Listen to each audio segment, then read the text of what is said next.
এই সম্পূর্ণ সৃষ্টি এক বিরাট নাট্যমঞ্চ। এখানে সবাইকেই আসতে হয় অভিনয় করার জন্য।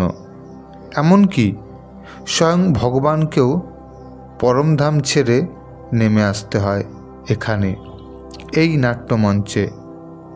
এই নাট্যমঞ্চে তার কি ভূমিকা রয়েছে? তিনি কখন আসেন এই নাট্যমঞ্চে? চলুন জেনে নিই। এই সম্পূর্ণ সৃষ্টি হলো এক বিরাট নাট্যমঞ্চ। আর এই নাট্যমঞ্চে আমরা প্রত্যেকে আলাদা আলাদা ভূমিকা পালন করছি। আমাদের প্রত্যেকের চরিত্র আলাদা। আমাদের প্রত্যেকেই এখানে আসতে হয়। ড্রামা অনুসারে প্রত্যেক আত্মা তার নিজের নিজের চরিত্র অভিনয় করে চলে যায়। এখানে কেউ কারোর জন্য অপেক্ষা করে না। সে পিতামাতা, সন্তান, বন্ধুবান্ধব, আত্মীয় স্বজন, যে কেউ হতে পারে। এখানে কেউ কারোর জন্য অপেক্ষা করে না। ড্রামা অনুসারে আসে, তার নিজস্ব পার্ট প্লে করে, চলে যায় নিজের ঘরে।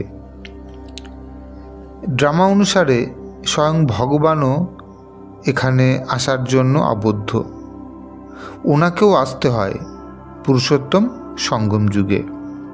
ড্রামা অনুসারে উনি আসেন আমাদের পতিত থেকে পবিত্র বানাবার জন্য। ভগবান এই ধরাধামে আসেন নিজের আর আত্মাদের পরিচয় দিতে।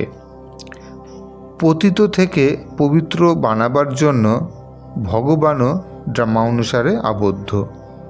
তাই তো তাকে বলা হয় পতিত পাবন। ওনাকে আসতেও হয় এই পুরুষোত্তম সঙ্গম যুগে। এই সঙ্গম যুগের ব্যাখ্যাও তিনিই এসে দেন। তিনিই বলেন নতুন দুনিয়া আর পুরনো দুনিয়ার মধ্যবর্তী সময়কালকে বলে সঙ্গম যুগ।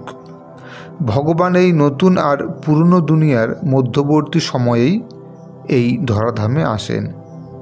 এই পুরনো দুনিয়াকে মৃত্যুলোক আর নতুন দুনিয়াকে বলা হয় অমরলোক।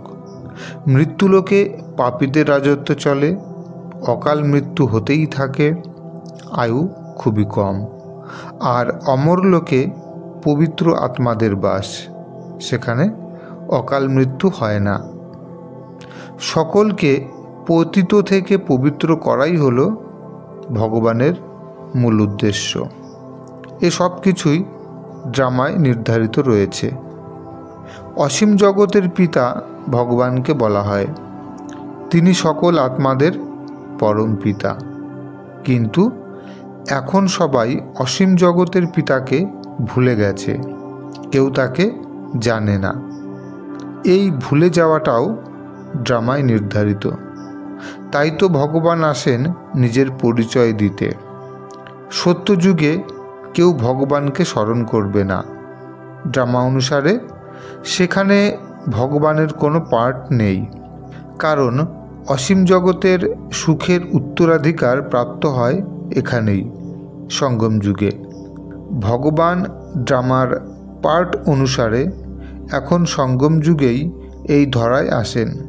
তিনি আসেনই সকলকে সুখের উত্তরাধিকার দিতে। আমরা যেমন লৌকিক পিতার কাছ থেকে উত্তরাধিকার পেয়ে থাকি, জমি, বাড়ি, সম্পত্তি, টাকা পয়সা প্রভৃতি, কিন্তু ভগবান তো আর এসব দেন না। এখন আমাদের সবথেকে বেশি যেটা প্রয়োজন সেটা হলো সুখ, শান্তি, আনন্দ, খুশি, প্রেম, ভালোবাসা। এগুলি তিনি আমাদের উত্তরাধিকার হিসাবে দেবেন।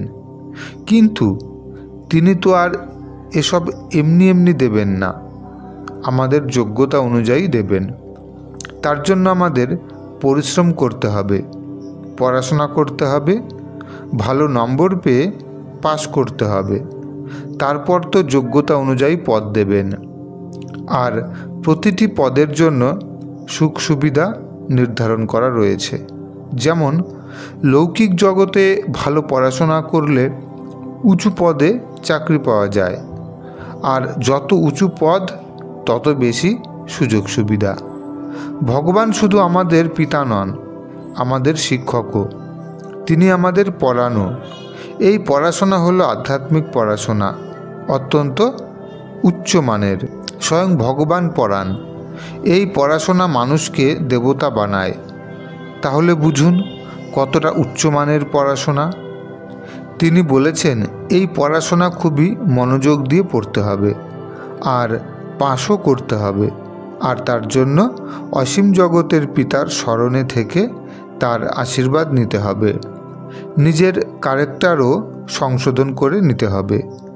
কোনো প্রকার ইল্লিগাল কাজ করা যাবে না। নিজেকে আত্মা মনে করে স্বধর্মে স্থিত হয়ে নিরাকার পিতার শ্রীমত মেনে চলতে হবে। সত্য, ত্রেতা, দাপর এই 3 যুগে কিন্তু ভগবানকে পাওয়া যায় না। কলির শেষে অর্থাৎ সঙ্গম যুগে একমাত্র ভগবানকে পাওয়া যায়। আর নিরাকার পিতার থেকে উত্তরাধিকার প্রাপ্ত করার এখনই প্রথম আর শেষ সুযোগ। ড্রামা অনুযায়ী আমরা একাধিকবার এই ধরায় শরীর নিয়ে আসি, আর নিরাকার পিতা একবারই আসেন এই সঙ্গম যুগে। সকল দেব দেবী, মহান আত্মা প্রত্যেকেই এই সময় নিরাকার পিতার কাছে পড়াশোনা করে পিতার শ্রীমতে চলে উচ্চপদ প্রাপ্ত করেছেন। এসব কিছুই ড্রামায় নির্ধারিত রয়েছে। আমরা কেউ এর বাইরে নই। আমরা প্রত্যেকে যখন ড্রামার অন্তর্ভুক্ত, তখন আমাদের ড্রামার নিয়ম মেনে চলাটাই উচিত। এতেই আমাদের মঙ্গল। স্বয়ং পরমাত্মা আমাদের ড্রামার নিয়ম বুঝিয়ে বলেন, আর এতেই সারা বিশ্বের কল্যাণ জড়িয়ে আছে। তাই তো পরমাত্মাকে বিশ্ব কল্যাণকারী বলা হয়। আসুন আমরাও ড্রামার নিয়ম বুঝে নিজের দুর্ভাগ্যকে সৌভাগ্যে রূপান্তরিত করি। পরমাত্মার ছত্রছায়ায় সবাই সৌভাগ্যশালী হয়ে উঠুন। সেই সঙ্গে ভালো থাকুন, সুস্থ থাকুন, সুরক্ষিত থাকুন। ধন্যবাদ। নমস্কার। ওম শান্তি।